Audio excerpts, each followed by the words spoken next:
Hello दोस्तों, welcome to civil मंत्रा। मैं हूं अनुपम। आज का दोस्तों जो हमारा टॉपिक है वह है simple vapour compression refrigeration system. आज हम बात करेंगे इसमें पीएच और टीएस डायग्राम के बारे में। वीडियो को स्टार्ट करने से पहले दोस्तों, अगर आप चैनल पर नए हैं तो चैनल को जरूर सब्सक्राइब कर लें। इसके पहले दोस्तों ऑलरेडी मैंने डिस्कस किया हुआ है कि सिंपल वेपर कंप्रेशन रेफ्रिजरेशन हमारा सिस्टम कैसे वर्क करता है, उसकी साइकिल क्या होती है और वो कैसे उसकी वर्किंग साइकिल हमारे प्रोसेस कैसे वर्क करता है। अगर आपने दोस्तों वो वीडियो नहीं देखा है तो पहले उसको जरूर देख लें, ताकि जो मैं अभी बताऊंगा इसमें पीएच और टीएस डायग्राम के बारे में, ताकि आपको इजीली समझ में आ जाए। अब देखो, जो हमारा पीएच डायग्राम है और टीएस डायग्राम है, इसको हम 5 केसेस में डिवाइड कर लेते हैं। अब हमारे 5 केसेस कौन है पहले मैं उसको बता देता हूं, फिर जितने भी हमारे 5 केसेस होंगे सबको 1 बाय 1 डिस्कस करेंगे। तो दोस्तों जो हमारा पहला केसेस है उसमें क्या है, when the vapour is dry and saturated at the end of compression. ठीक है, पहले ही हमारी कंडीशन होगी। अगर आपको ये समझ में नहीं आ रहा है, जब मैंने ऑलरेडी प्रेशर और इंथैल्पी का जो मैंने डायग्राम बताया हुआ है उसमें मैंने डिटेल से डिस्कस किया हुआ है कि हमारा ड्राई सेचुरेटेड एयर क्या होती है, सेचुरेटेड एयर क्या होती है, ड्राइनेस फ्रैक्शन क्या होता है, वेट वेपर क्या होता है, सारी चीजें डिस्कस किया हुआ है। अगर आपने वो वीडियो नहीं देखा है तो जरूर देख लें। ठीक है दोस्तों, तो फिर सेकंड हमारा केस क्या है, when the vapour is wet after compression. हमारी वेपर कैसी है, वेट है आफ्टर कंप्रेशन में, तो हमारा प्रोसेस क्या चलेगा। थर्ड कंडीशन होगी हमारी, when the vapour is super heated after compression. Fourth हमारा क्या है, when the vapour is super heated before compression. और हमारा जो लास्ट साइकिल है वो theoretical vapour compression cycle with under cooling और सब कूलिंग ऑफ रेफ्रिजरेंट। तो हमारी ये जो 5 केसेस हैं, अगर आपके पेपर में आता है तो इन 5 केस को आपको क्या करना पड़ेगा, विथ द पीएच डायग्राम और टीएस डायग्राम के द्वारा क्या करना पड़ेगा, इसको रिप्रेजेंट करना पड़ेगा। तो देखते हैं पहला हमारा केस क्या था, जो यहां बात करेंगे प्रेशर और इंथैल्पी में और टेम्परेचर और एंट्रोपी पे। ओके, तो हमारा दोस्तों पहला साइकिल क्या है कि when the vapour is dry, जो हमारी वेपर है कैसी है, ड्राई है और सेचुरेटेड है at the end of compressor, compressor के एंड में। पहले मैं एक बार समराइज कराता हूं आपको एक बार साइकिल, कि हमारा वेपर कंप्रेशन हमारा साइकिल कैसे वर्क करता है, तो आपको इजीली याद हो जाएगा। देखो हमारा क्या है, ये कंप्रेसर है, कंप्रेसर से हमारी हाई प्रेशर और टेम्परेचर से निकलती है, फिर क्या होता है ये कंडेंसर में जाता है, कंडेंसर के बाद क्या होता है, जो हाई प्रेशर वेपर रहती है वो क्या होता है, लिक्विड में चेंज होता है, फिर क्या रिसीवर में जाता है, फिर एक्सपेंशन वाल्व में जाता है, एक्सपेंड होगा, यहाँ प्रेशर और टेम्परेचर क्या होगा, कम होगा। बट क्या है, पूरा जो हमारा वेपर यहाँ से हमें मिलेगा, वेपर से लिक्विड में जो हमारा कन्वर्ट होगा, तो यहाँ क्या होगा, लिक्विड में होगा, लिक्विड प्लस वेपर हमें दोनों मिलेगा। फिर ये क्या होता है, इवेपोरेटर में जाता है, इवेपोरेटर में क्या होता है, जो भी हमारी लिक्विड पार्टिकल रहते हैं वो इवेपोरेट हो जाते हैं और हमारे क्या बचता है, यहाँ ओनली वेपर हमें बस मिलता है लो प्रेशर और टेम्परेचर पे। तो ये हमारी कंप्लीट साइकिल थी, डिटेल से ऑलरेडी मैंने डिस्कस किया हुआ है। अब हम बात करते हैं इसके साइकिल के बारे में। क्या हमारा है, when the vapour is dry, हमारी वेपर क्या ड्राई है एंड सेचुरेटेड है at the end of compressor. तो देखो जब हमारा 1 to साइकिल चलता है 1 से 2, ये हमारा क्या है, कंप्रेसर प्रोसेस है। यहाँ हमारा क्या है, कंप्रेसर है। जो हमारा कंप्रेसर यहाँ वर्क कर रहा है वो कैसा वर्क कर रहा है, 1 से 2 आइसेंट्रोपिक। आइसेंट्रोपिक का मतलब क्या है, हमारी जो एंट्रोपी होगी वो हमारी क्या होगी, कांस्टेंट होगी एज ए कंप्रेसर पे। ठीक है, और एंड ऑफ कंप्रेसर हमारा ड्राई और सेचुरेटेड मिल रहा है। तो ये हमारा जो लाइन शो कर रहा है ना, ये हमारा लिक्विड सेचुरेटेड लिक्विड लाइन को शो कर रहा है। इसीलिए क्या दोस्तों, ऑलरेडी जो मैंने बताया हुआ है उसके पहले इसके वीडियो में इंथैल्पी के बारे में, प्रेशर और टेम्परेचर इंथैल्पी का डायग्राम जो मैंने बताया है वो आप देखिएगा तो आपको इतनी समझ में आ जाएगा। ये हमारा क्या होता है, क्रिटिकल पॉइंट होता है, और ये हमारा क्या होता है, ये हमारा वेपर रीजन होता है। ठीक है, तो ये हमारे रीजन कुछ है, और ये जो हमारा लिक्विड लाइन की तरफ, सेचुरेटेड लिक्विड लाइन की तरफ का हमारा रीजन होता है, ये हमारा कैसा होता है, सब कोल्ड रीजन होता है। और इसी तरीके से जो हमारा इस तरफ का रीजन होता है सेचुरेटेड वेपर की तरफ का, ये हमारा कहते हो सेचुरेटेड वेपर लाइन या फिर वेपर लाइन हमारी इधर शो करती है। ठीक है, तो ये दोस्तों कुछ इंपॉर्टेंट पॉइंट है। यहाँ हमारा क्या जो मिलता है, जो लाइन है वहां वेपर प्लस लिक्विड दोनों में मिलता है। ये तो हो गया हमारा, जब हम बात करेंगे पी और एच प्रेशर और इंथैल्पी डायग्राम के बारे में। ओके दोस्तों, आगे मैं डिस्कस करूंगा।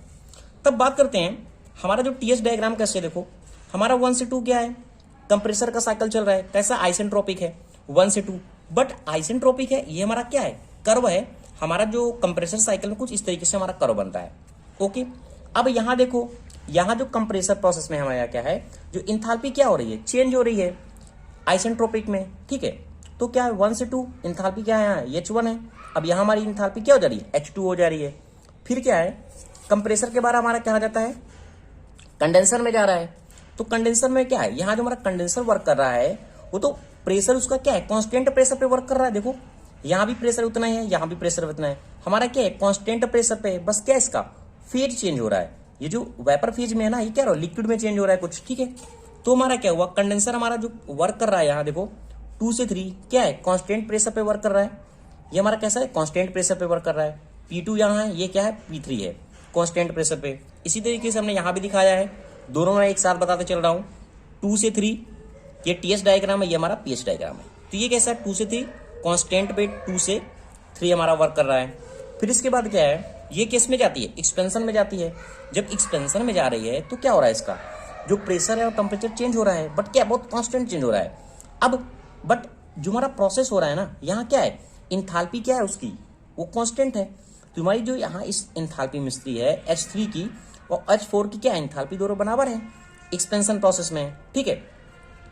तो हमारा जो ग्राफ है ना कुछ इस तरीके से बनता है, क्योंकि हमारा क्या है, यहाँ सब कूल्ड रीजन है, थोड़ा थोड़ा क्या हो रहा है, सब कूलिंग रीजन हो रहा है, ये इस तरीके से है ना। तो ये हमारा कुछ चेंजेस होता है, क्योंकि कांस्टेंट एंट्रोपी तो है नहीं, एक्सपेंशन प्रोसेस में है। तो ये क्या हुआ, ये हमारा देखो, अगर हम एक चीज़ और देखें, यहाँ कितना था हमारा T2 और T3 बराबर है, यहाँ कितना हमारा T4 है। अब यहाँ क्या हो रहा है, एक्सपेंशन में टेम्परेचर कम हो रहा है ना, देखो T3 था, यहाँ कितना हो गया हमारा T4 है। तो टेम्परेचर हमारा क्या हो रहा है, एक्सपेंशन में कम हो रहा है। और हमारा लास्ट का जो है फिर कैसे कितने जाता है, इवेपोरेटर में जाता है। तो हमारा जो 4 to 1 है वो शो कर रहा है हमारा इवेपोरेशन को। यहाँ क्या शो कर रहा है, 4 to 1 इवेपोरेशन को। यहाँ देखो जो हमारा H3 है और इंथाल्पी है, यहाँ क्या हमारी कांस्टेंट है। तो अगर हम इसमें निकालना चाहें, इसकी COP की बात करें कि इस कंडीशन में हमारी COP क्या होगी, तो देखो जब हमारा कंप्रेशन प्रोसेस वर्क कर रहा है तो हमारी क्या मिल रहा है, यहाँ वर्क डन हमें करना पड़ रहा है। तो वर्क डन हमारा क्या होगा, इंथाल्पी H1 और ये H2 है, तो H2 माइनस H1 ये हमें निकल के आ गई। और जो हमें कूलिंग इफेक्ट मिल रहा है, वो हमारे कूलिंग इफेक्ट कहाँ मिल रहा है, इवेपोरेटर में मिल रहा है। देखो कूलिंग इफेक्ट हमारा क्या मिल रहा है, इवेपोरेटर में मिल रहा है। तो इस तरीके से तो हमारा RE कितना हो जाएगा, जो हमारा इफेक्ट होगा H1 माइनस H4। अब यहाँ H3 और H4 क्या बराबर है, तो हम इसको भी शो कर सकते हैं। तो H1 इक्वल टू F3 मैंने लिख दिया। तो इस तरीके से हमारा जो COP निकलेगा, COP क्या होता है, refrigeration effect upon work done. Refrigeration effect हमारा कितना हो गया, H1 माइनस H4, क्यों, क्योंकि हमारा रेफ्रिजरेशन इफेक्ट कहाँ मिल रहा है, इवेपोरेटर पे मिल रहा है। तो H1 माइनस H4 और जो वर्क डन हमने कितना किया, H2 माइनस H1, ये कंप्रेसर पे H2 माइनस H1। इस तरीके से हमारी COP यहाँ से फाइंड हो गई। ये जो हो गया फर्स्ट केसेस। अगर आपको फर्स्ट केस समझ में आ गया है तो जब मैं आगे जो भी केस डिस्कस करूंगा वो बहुत थोड़े थोड़े चेंजेस हैं। क्या चेंजेस है आगे देखते हैं। अब सेकंड हमारा क्या है, when the vapour is wet. जो हमारी वेपर है ना वो वेट है आफ्टर कंप्रेशन। कंप्रेशन के बाद, कहने का मतलब, कहने का इसका वर्ड क्या है, जब हमारी ये कंप्रेशन प्रोसेस होता है तो यहां से जो हमारे प्रेशर और टेम्परेचर से हमारी जो निकल रही है ना, तो उसका उसमें क्या है ना, वो हमारी क्या है, वेट है। यानी कहने का उसमें पूरी तरीके से वेपर में कन्वर्ट नहीं है, उसमें वेट के भी पार्टिकल यानी गीला भी है, उसमें वाटर के भी पार्टिकल मिले हुए हैं।